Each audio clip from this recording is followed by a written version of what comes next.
सत्संग में जब सत्संग किया, गुरु जी ने देखा गांव में बहुत बड़ी श्रद्धा है। अब हम एकत्र स्थिर बैठे हैं। अब हम अपने इस नगर का भ्रमण करेंगे। इस नगर का भ्रमण करेंगे, कितनी बस्ती है, कितने घर हैं, श्रद्धालुओं की पहचान करेंगे। तो हमारे श्रद्धालु भक्तों ने, शिष्यों ने कहा, बाबा हर घर में जाना। गुरु जी एक घर ऐसा है, उस घर को मत जाना, बाकी सब हमारे घर में धर्म पारायण, हमारे गांव में सब धर्म पारायण आपकी कदर करेंगे। बाबा जी ने पूछा, भक्तराज ये बताओ आखिर कारण क्या है। तब भक्तों ने बताया, बाबा जी उनमें एक बूढ़ी माँ रहती हैं। बूढ़ी माँ संतों को देख करके अनायास गालियां देने लगती हैं। गाली, आहा, गाली देती हैं तो कोई राज होगा। इसलिए बाबा जी ने निश्चय किया कि आज बूढ़ी माँ के घर हम जरूर जाएंगे।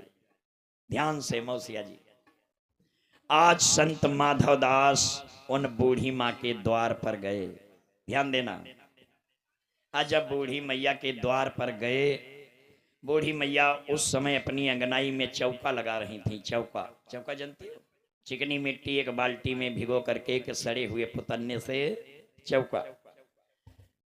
आज जब चौका लगा रही थी, दरवाजा खुला था। दरवाजे के समीप खड़े हुए बाबा जी ने आवाज लगाई, माँ।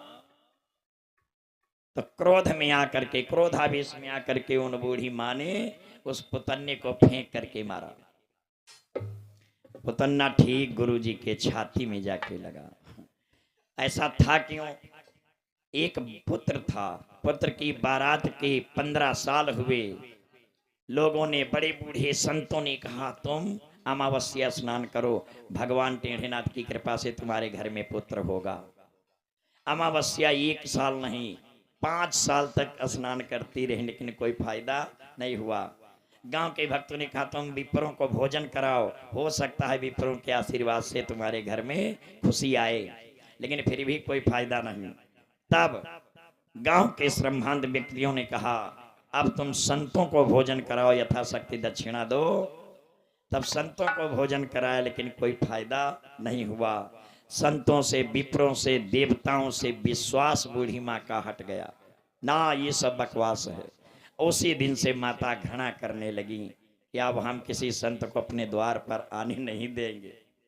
लेकिन जब संत माधव दास के ठीक सीने पर वो सना हुआ कीचड़ का कपड़ा लगा, तो संत माधव दास हंसने लगे। धन्य है देवी, धन्य है, तुमने जो आज दिया है संसार में, हमें आज तक किसी ने नहीं दिया, और इसके बदले ये संत भी कुछ देकर के जाएगा। जाओ देवी, तुमने पुतन्ना मारा है, इस पुतन्ना के बदले तुम्हें भगवान पोता देगा। न मानो तो एक मीठो आम को फल लगो हो ऊपर, चढ़ने में असमर्थ हो तो डंडों से उस फल को जब तक तोड़ नहीं लोगे, पता नहीं कितनी टहनियां लौछा टूट जाएंगे, डांडे टूट जाएंगी। क्या उसके दर्द नहीं होता है? वृक्ष के दर्द होता है, लेकिन फिर भी तुमको खाने के लिए, अपनी चोट की परवाह ना करके तुम्हें खाने के लिए मीठा फल दे देता। उसी प्रकार से वृक्ष कबहु नहीं फल भखें, नदी न संचय नीर, परमार्थ के कारणे साधु ने धरा। संत माधव दास ने कहा, माँ तुमको भगवान पोता जरूर देगा, जरूर देगा। 1 साल के बाद संत गुरुदेव भगवान के आशीर्वाद से उन बूढ़ी माँ के घर में हंसता खेलता बालक, मानो खिल गई फुलवारी, बरसों से उजड़ी हुई फुलवारी फूल गई। अब संत भगवान माधव दास ने किया, संत भगवान ने गंगा जी के जल से उस कपड़े को बार बार धोया। जब कपड़े को बार बार धोया, धूप में सुखाया और उसकी बत्ती बनाई, कटोरी में घी डाला, माचिस की तीली से उस बत्ती को जलाया और जलते हुए दीपक को ठाकुर जी के दरबार में रख दिया, जहां हमारे राधा जी और माधव जी रहते हैं। राधा माधव के दरबार में रख दिया। कपड़ा जल रहा है, जलते हुए कपड़े से एक आवाज आई। उस आवाज को पहचानना मेरी माताओं बहनों, मेरे भैया लोग, ये भैया सतीश बाबू, धन्य है सतपुरुषों का संग बदल दे ता जीवन का ढंग। धन्य है सतपुरुषों का संग बदल दे ता जीवन का ढंग।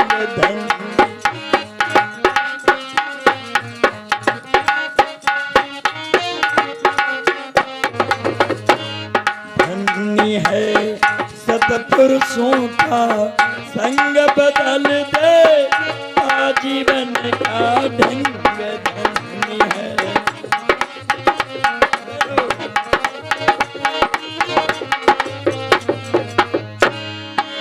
ध्यान दे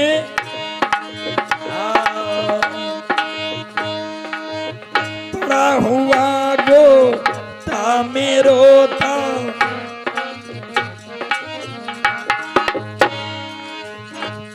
हुआ गोता में रोता जहाँ रक्त और पीव हो।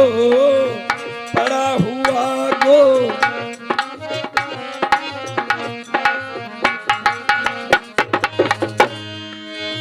चौके में फेरा जाता मैं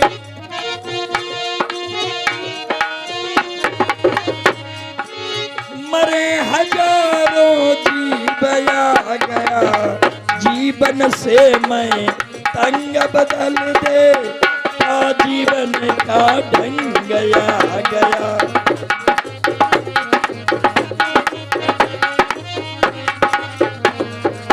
और जल से धोकर विमल बनाकर बिना घृत में डाल हो। जल में धोकर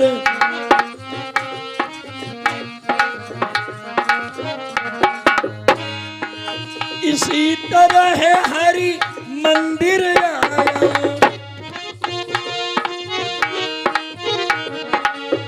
इसी तरह है प्रभु मंदिर आया। देखा प्रभु का द्वार बन गया पूजा का मैं ढंग बदल दे ता जीवन का रंग बन।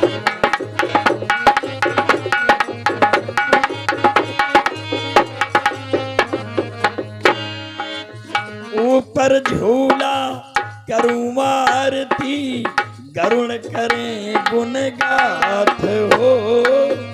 ऊपर झूला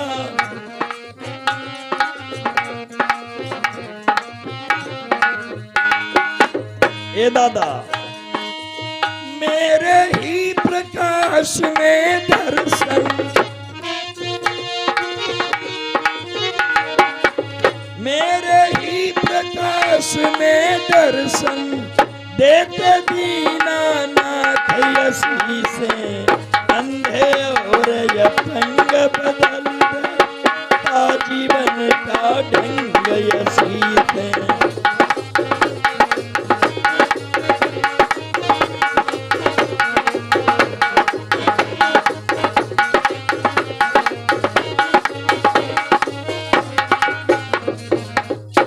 मेरे ही प्रकाश में दर्शन देते दीनानाथ असी से अंधे और अपंग बदल देता जीवन का